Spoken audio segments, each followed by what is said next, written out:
Ram Ram ji. Saudi Arabia के बगल में उससे सटा हुआ एक ऐसा छोटा सा देश है, इतना सा, नाम है कतर। राजधानी है उसकी दोहा।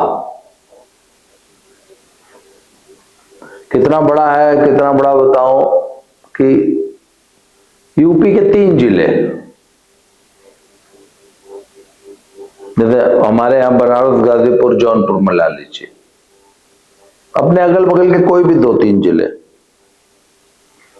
मतलब 12,000 वर्ग किलोमीटर, इतना बड़ा देश है।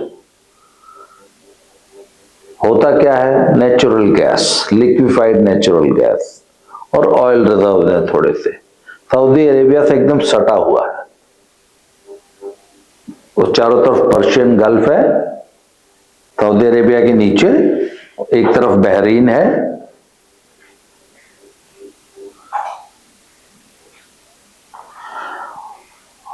तेईस या 24 लाख की खुद की आबादी है। इंडस्ट्री के नाम पे खाली गैस का एक्सट्रैक्शन होता है। उस 23 लाख में से लगभग 3 लाख अपने नागरिक हैं, बाकी लगभग 20 लाख अन्य देशों से, खासतौर पे एशिया से आए हुए नागरिक हैं। 8 लाख हिंदुस्तानी हैं। अगर आपको ध्यान हो तो पीछे वर्ल्ड कप भी हुआ था, शायद फुटबॉल का, वहीं हुआ था। हम, मेरे एक दोस्त हैं अजीत राय साहब, वो भी वहीं जॉब करते हैं। कहानी यह है कि साहब, वहां की एक कंपनी है अल दहरा, जो कि कतर की मिलिट्री एस्टैब्लिशमेंट्स को ट्रेनिंग का और कुछ इक्विपमेंट सप्लाई का काम करती है। उस कंपनी का संस्थापक एयरफोर्स का कोई स्क्वाड्रन लीडर था। पिछले साल अगस्त 2022 में कतर ने उस कंपनी के 8 कर्मचारियों को, जो कि इंडियन नेवी के रिटायर्ड ऑफिसर्स है, रिटायर्ड ऐसे जवान वगैरह नहीं है, ऑफिसर्स है, और ऐसा बताया जा रहा है कि बहुत इंटेलिजेंट, हाईली ट्रेन्ड, बहुत एक्सपर्ट्स, टेक्नोक्रेट्स, जिन्होंने कि आर्मी, यहाँ इंडियन नेवी में 20 साल की जॉब करने के बाद, जैसे आमतौर पे हमारी जो इंडियन आर्मी है वो 20 साल के बाद ज्यादातर ऑफिसर्स को रिटायर कर देती है। जैसे आर्मी में भी लेफ्टिनेंट कर्नल या कर्नल, बहुत सारे तो मेजर से रिटायर हो जाते हैं, और कुछ जो है, ज्यादातर जो है लेफ्टिनेंट कर्नल या कर्नल से उसके ऊपर ब्रिगेडियर, मेजर जनरल और लेफ्टिनेंट तो बहुत रेयर, हार्डली 5% ऑफिसर्स जो है इस लेवल पे पहुंचते हैं। 90% ऑफिसर्स जो है कर्नल लेवल पे रिटायर हो जाते हैं, ऐसे नेवी में। तो आमतौर पे, अच्छा ये चूंकि भाई अब आर्मी के, एयरफोर्स के, नेवी के रिटायर्ड ऑफिसर्स हैं, हाईली ट्रेंड है, डिसिप्लिन्ड है, एक्सपीरियंस्ड है, 20 साल का इंडियन आर्मी का एक्सपीरियंस है, तो इनको पूरे वर्ल्ड में बहुत अच्छे पैकेजेस पे ऑफिसर्स को बहुत अच्छी जॉब्स मिलती। तो वो कंपनी भी जैसे मिलता है कि किसी पता नहीं कौन से देश के रिटायर्ड स्क्वाड्रन लीडर, एयरफोर्स के पायलट ने वो कंपनी स्टार्ट की थी, उसमें ये लोग जॉब करते थे। पिछले साल अचानक इन 8 को कतर गवर्नमेंट ने गिरफ्तार कर लिया, और जब गिरफ्तार कर लिया तो किसी को कुछ नहीं बताया, और खुद कतर में जो इंडियन एम्बेसी थी उसको भी 15 दिन बाद मालूम चला कि कतर ने इंडिया के 8 नागरिकों को गिरफ्तार कर रखा है। तो पहली बार, मतलब गिरफ्तारी के लगभग 20 दिन बाद, पहली बार जो काउंसलर एक्सेस, मतलब एम्बेसी के लोग, यदि जब भी कोई व्यक्ति कहीं विदेश में गिरफ्तार होगा तो एम्बेसी जो है, इंडियन एम्बेसी जाके उससे संपर्क करेगी। हाँ भाई, कौन हो, क्या हुआ, क्यों गिरफ्तार किया, फिर सरकार तो पूछेगी कि भाई हमारा नागरिक है, इसको क्यों गिरफ्तार किया।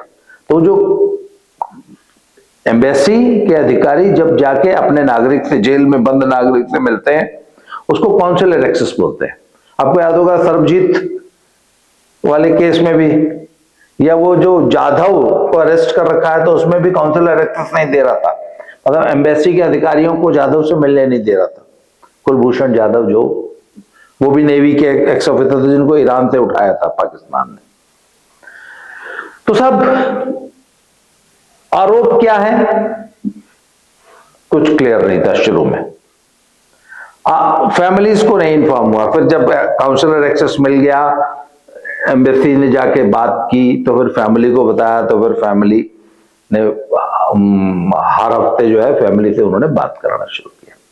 उसके बाद मुकदमा चलना शुरू हुआ। मुकदमे में आरोप क्या लगाया कि साहब ये लोग इजराइल के लिए जासूसी कर रहे थे, मतलब हमारे कतर की आर्मी के सीक्रेट्स इजराइल को देते थे, ये एक आरोप लगाया। भारत की सरकार, एक्सटर्नल अफेयर्स मिनिस्ट्री जो है वो अपने लेवल पे डिप्लोमेटिक प्रयास कर रही थी।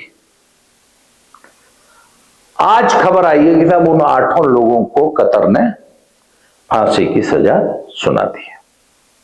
अब now this is a very shocking news. अगर सामान्य दिन होते तो शायद, एक तो पहली बात, अगर सामान्य दिन होते तो शायद कतर ये धृष्टता करता ही नहीं, पर आजकल सामान्य दिन नहीं है।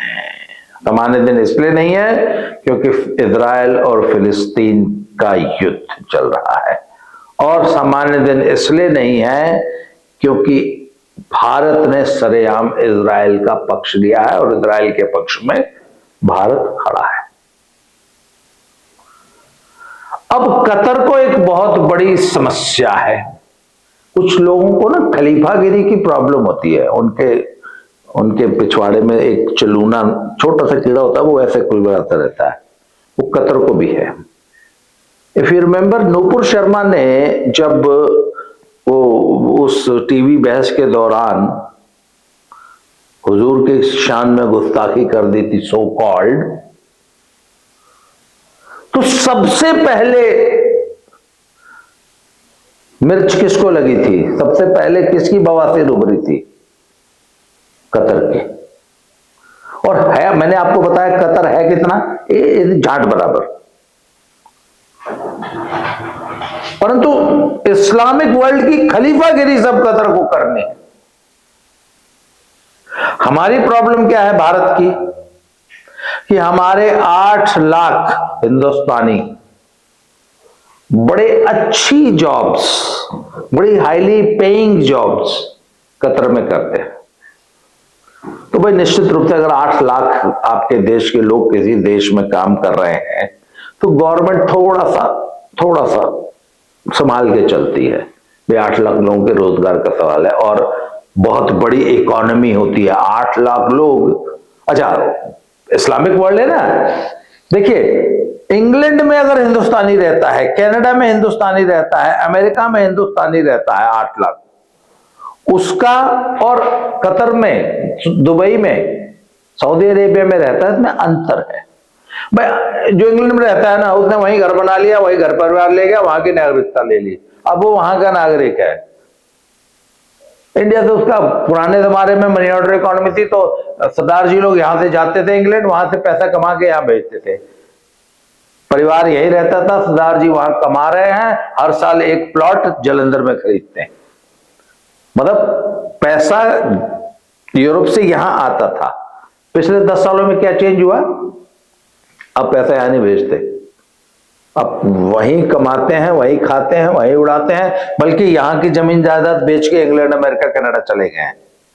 अभी जो कनाडा का जो इमिग्रेशन हो रहा है वो क्या है, बेटा जी जो है 2 किले बेच के कनाडा गए, फिर पूरे परिवार की पीआर दिला दी और माँ बाप, दादा दादी सबको ले गया।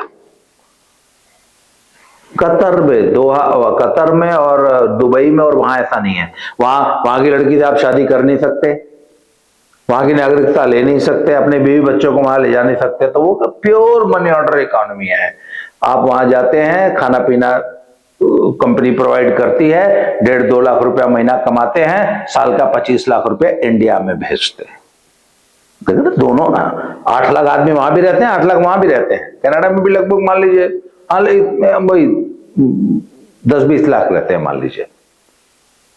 परंतु कतर के 8 लाख का ज्यादा महत्व है भारत के लिए, क्योंकि वो 8 लाख कमा के हिंदुस्तान में बेचते हैं। इसलिए अच्छा, अभी तो ट्रूडो साहब का गट्टा जो है, गट्टा चढ़ा रखा है। गट्टा कैसे चढ़ाया जाता है? इमेजिन कीजिए एक आदमी थोड़ा आपसे कमजोर है, उसको आपने पकड़ रखा, उसका हाथ बैठ के ना, ऐसे हाथ बैठ के उसकी पीठ पे ऐसे चढ़ा देते हैं, ऐसे हाथ बैठ के ना। इसको हमारे यूपी में बोलते गट्टा, गट्टा चढ़ाना। तो अपने से कमजोर आदमी के आप बाम मरोड़ते हैं ना, बाम मरोड़ना। तो ट्रूडो साहब की बाम मरोड़ रखी है। पर ये ध्यान रखिए, कतर और कनाडा कितना बड़ा है? हिंदुस्तान से 3 गुना ज्यादा बड़ा है। और कतर कितना है? गाजीपुर जिले, 3 गाजीपुर जिले मान लीजिए। इसके बावजूद it is not easy to twist the arms of Qatar. अब कतर का इस तरीके से भारत डिप्लोमेसी में गट्टा नहीं चढ़ा सकता है। अब सबसे मजेदार बात, इजराइल फिलिस्तीन के युद्ध में अब आई है मोदी सरकार की परीक्षा। अब देखना है कि मोदी सरकार अपने इन 8 नागरिकों को, अपने इन 8 डेकोरेटेड नेवी के ऑफिसर्स को कैसे बचाती है। हालांकि अरब वर्ल्ड से भारत सरकार के, मोदी जी के बड़े अच्छे रिलेशंस वो मेंटेन करके चल रहे थे।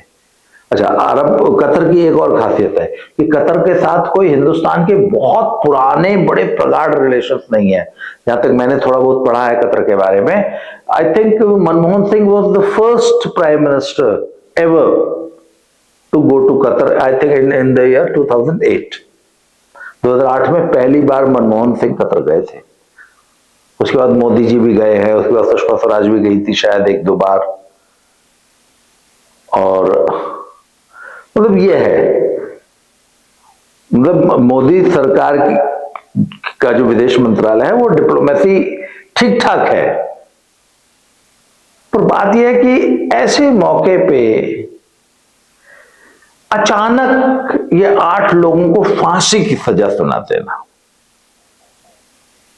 ये थोड़ा सा परेशान करने वाला इसलिए है कि इस तरीके से 8 लोगों को फांसी की सजा सुना के कतर ने भारत की आर्म ट्विस्टिंग की कोशिश की है। जी हां, कतर ने भारत की बाह उमेटने की कोशिश की है।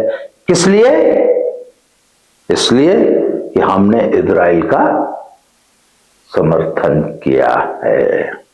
This is called arm twisting, कि अगर आप इजराइल का समर्थन करेंगे तो हम आपके साथ ये भी कर सकते हैं।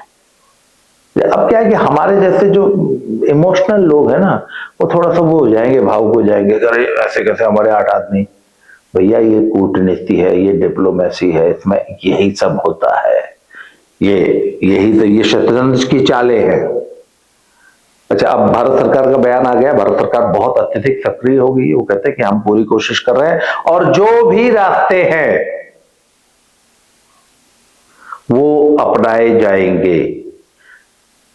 अदालत कह रही है कि जो सबसे निचली अदालत है उसने अभी सजा सुनाई है, अभी ऊपर हायर उसमें अपील होगी। उसके बाद डिप्लोमेटिक, कूटनीतिक बातचीत चलेगी, सौदेबाजी होगी, कूटनीतिक आर्म ट्विस्टिंग होगी। जहां तक व्यापार की बात है, मैंने बताया 8 लाख तो हमारे आदमी वहां काम करते हैं। दूसरे लगभग, जैसे उनके पास मेन जो एक्सपोर्ट आइटम है कतर की, वो है लिक्विफाइड एलएनजी, नेचुरल गैस, और शायद एलपीजी भी। नेचुरल गैस वहां से आती है भारत में, और उसका जो कारोबार का जो साइज है वो लगभग $13 बिलियन बताया गया है। तो $13 बिलियन ठीक ठाक रकम होती है। जैसे फॉर एग्जाम्पल आप ध्यान दीजिए कि कनाडा से भारत का जो इंटरनेशनल स्टूडेंट्स का जो व्यापार है, उसको मैं व्यापार ही कहता हूँ। इंटरनेशनल स्टूडेंट्स हर साल कनाडा को $4 बिलियन देते हैं। उसका 3 गुना ज्यादा हम कतर से गैस खरीद रहे हैं। तो अब देखना यह था कि भारत सरकार, मोदी जी और हमारा विदेश मंत्रालय इस समस्या से कैसे निपटता है। आगे आने वाले दिनों में मतलब बहुत राजनीतिक, कूटनीतिक उठापटक होने जा रही है। और एक बात का हमेशा ध्यान रखिएगा, जब तक ये वॉर चलेगा इजराइल फिलिस्तीन का, और आप जब देखिए, ये मुस्लिम वर्ल्ड की आर्म ट्विस्टिंग है कि आपकी हिम्मत कैसे हुई इजराइल का समर्थन करने की। अगर आप इजराइल का समर्थन करोगे तो हम ऐसे ही आर्म ट्विस्टिंग करेंगे। अब अगर भारत को अपनी एक स्वतंत्र विदेश नीति बनानी है बिना किसी दबाव के, तो उसको ऐसे चैलेंजेस को फेस करना पड़ेगा जो आज मोदी सरकार, आज भारत कर रहा है कि आपके 8 नागरिकों को अचानक फांसी की सजा सुना दी जाएगी।